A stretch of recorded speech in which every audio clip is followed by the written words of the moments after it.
தமிழ் நண்பர்கள் அனைவருக்கும் வணக்கம். இந்த வீடியோவில் நீங்கள் ஸ்டாக் மார்க்கெட்டில் இன்வெஸ்ட்மெண்ட் பண்ணிக்கிட்டு இருந்தாலும் சரி, இல்லை மியூச்சுவல் ஃபண்ட்ஸ் எஸ்ஐபி போட்டுக்கிட்டு இருந்தாலும் சரி, இல்லைனா ஜஸ்ட் ஒரு சேலரி வாங்குற எம்ப்ளாயாக இருந்தாலும் நீங்கள் இன்கம் டேக்ஸோட பேசிக்ஸை நீங்கள் தெரிஞ்சு வச்சிருக்கணும். ஏன்னா டேக்ஸ் தெரியாமல் இருக்கிறதுனால பல பேர் அன்னெசரியாக டேக்ஸ் பே பண்ணுறாங்க. ஒரு சில பேர் பெனால்ட்டி கூட கட்டுறாங்க. இந்த வீடியோவில் இன்கம் டேக்ஸ் அப்படின்னா என்ன, ஸ்டாக் மார்க்கெட் இன்வெஸ்டர்ஸுக்கு என்ன டேக்ஸ் வரும், கேபிட்டல் கெயின்ஸ் அப்படின்னா என்ன, ஐடிஆர் ஃபைல் பண்ணணுமா அப்படிங்கறதெல்லாம் பத்தி டீடைல்டா நம்ம இந்த வீடியோல பார்க்கலாம். அதுக்கு முன்னாடி இந்த மாதிரி இன்ட்ரெஸ்டிங்கான இன்ஃபர்மேஷன்ஸ் எல்லாம் உங்களுக்கு அப்கமிங் டேஸ்ல தெரிஞ்சுக்கணும் அப்படின்னா இந்த யூடியூப் சேனலை சப்ஸ்கிரைப் பண்ணி வச்சுக்கோங்க. வீடியோ பிடிச்சிருந்தது அப்படின்னா லைக் பண்ணிட்டு உங்க ஃப்ரெண்ட்ஸுக்கும் ஷேர் பண்ணிருங்க. ஃபர்ஸ்ட் பேசிக்கா இன்கம் டாக்ஸ் அப்படின்னா என்னங்கறத பார்க்கலாம். இன்கம் டாக்ஸ் அப்படிங்கிறது நம்ம சம்பாதிக்கிற அந்த இன்கம் இருக்கு இல்லையா, அதுக்கு கவர்மெண்ட் வசூல் செய்யற டாக்ஸ் தான் பாத்தீங்க அப்படின்னா இன்கம் டாக்ஸ் அப்படிங்கிறது. இந்த இன்கம் பல சோர்ஸ்ல இருந்து வரலாம்.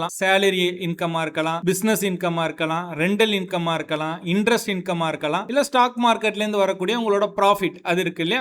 இதுதான் இந்த இன்கம்க்கு கவர்மெண்ட் வசூல் செய்யற டாக்ஸ் தான் இன்கம் டாக்ஸ். ஓகேங்களா, இந்த இன்கம் வச்சு தான் கவர்மெண்ட் டாக்ஸ் கால்குலேட் பண்ணுவாங்க. ஸ்டாக் மார்க்கெட் இன்வெஸ்டர்ஸ் ஏன் டாக்ஸ் பத்தி கண்டிப்பா தெரிஞ்சிருக்கணும் அப்படின்னா, இன்னைக்கு பல பேர் ஒரு மிஸ்கன்செப்ஷன் வச்சிருக்காங்க. நான் ஸ்டாக் மார்க்கெட்ல ஷேர்ஸ் வாங்கி விக்கிறேன், வாங்கும் போதும் சரி விற்கும் போதும் சரி செக்யூரிட்டி டிரான்சாக்ஷன் டாக்ஸ், ஜிஎஸ்டி எல்லாமே நான் பே பண்ணிடுறேன், அதுக்கப்புறம் அதுல இருந்து வர ப்ராஃபிட்டுக்கு எதுவும் டாக்ஸ் எதுவும் நம்ம பே பண்ண தேவையில்லை அப்படின்னு நினைச்சுக்கிட்டு இருக்காங்க. அது முற்றிலும் தவறு. ஸ்டாக் மார்க்கெட்ல வர ப்ராஃபிட்டுக்கு பாத்தீங்க அப்படின்னா நம்ம டாக்ஸ் பே பண்ணணும். அந்த டாக்ஸ் பாத்தீங்கன்னா மெயின்லி ரெண்டு டைப்ஸ் இருக்கு. ஒன்னு ஷார்ட் டேர்ம் கேபிட்டல் கெயின், இதை எஸ்டிசிஜி அப்படின்னு சொல்லுவாங்க. இன்னொன்னு லாங் டேர்ம் கேபிட்டல் கெயின், இதை எல்டிசிஜி அப்படின்னு சொல்லுவாங்க. ஷார்ட் டேர்ம் கேபிட்டல் கெயின் எஸ்டிசிஜி அப்படின்னா, இப்ப நீங்க ஒரு ஷேரை வாங்கி 12 மாசத்துக்குள்ளேயே அதை வித்து ப்ராஃபிட் எடுத்துட்டீங்க அப்படின்னா அதை எஸ்டிசிஜி அப்படின்னு சொல்லுவாங்க. இந்த எஸ்டிசிஜிக்கு கரண்டா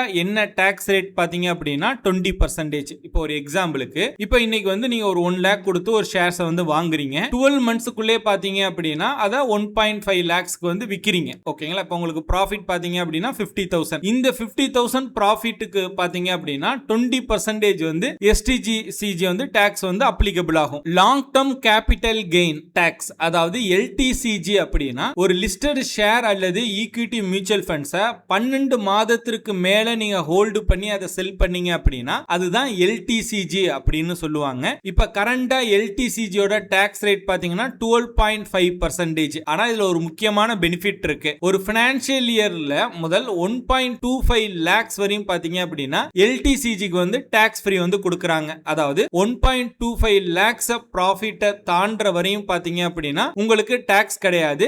அதுக்கப்புறம் வர ப்ராஃபிட்டுக்கு தான் பாத்தீங்க அப்படின்னா இந்த 12.5% உங்களுக்கு டாக்ஸ் அப்ளிகபிள் ஆகும். இதை நீங்க ஒரு உதாரணத்தோட பார்க்கணும் அப்படின்னா, சப்போஸ் இப்ப டோட்டல் எல்டிசிஜி ப்ராஃபிட், அதாவது நீங்க இன்னைக்கு ஒரு ஷேரை வாங்குறீங்க, 1 year கழிச்சு அதை வித்துட்டீங்க. ஓகேங்களா, அது மூலமா உங்களுக்கு கிடைச்ச மொத்த ப்ராஃபிட் பாத்தீங்க அப்படின்னா 2,25,000 அப்படின்னா, இப்ப ஃபர்ஸ்ட் 1.25 lakhsக்கு பாத்தீங்க அப்படின்னா டாக்ஸ் ஃப்ரீ, எந்த விதமான ப்ராஃபிட்டும் கிடையாது. ரிமைனிங் இருக்கிற அந்த 1 lakh இருக்கு இல்லையா, அந்த 1 lakhக்கு தான் நீங்க 12.5% டாக்ஸ் பே பண்ணணும். 12.5% போட்டோம் அப்படின்னா 12,500 ரூபாய் வரும். ஓகேங்களா, சோ இந்த 12,500 ரூபாய் மட்டும் நீங்க ஐடிஆர் ஃபைல் பண்ணும்போது நீங்க பே பண்ணுவீங்க. ஓகேங்களா, சோ அதனால தான் இந்த இன்வெஸ்டர்ஸ் பாத்தீங்க அப்படின்னா பார்க்குற எல்லா ப்ராஃபிட்டுக்கும் டாக்ஸ் வராது. ஓகேங்களா, எக்ஸம்ப்ஷன் லிமிட்டை தாண்டற அமௌண்ட்டுக்கு மட்டும் தான் டாக்ஸ் வரும். இது எல்டிசிஜிக்கு மட்டும் தான் பொருந்தும். அதே போல நீங்க F&O ட்ரேடிங் பண்றீங்க, ஃபியூச்சர் அண்ட் ஆப்ஷன்ஸ் ட்ரேடிங்லாம் பண்றீங்க அப்படின்னா அதுல வர ப்ராஃபிட்லாம் பாத்தீங்கன்னா அஸ்பர் உங்களோட இன்கம் டாக்ஸ் ஸ்லாப் என்ன இருக்கோ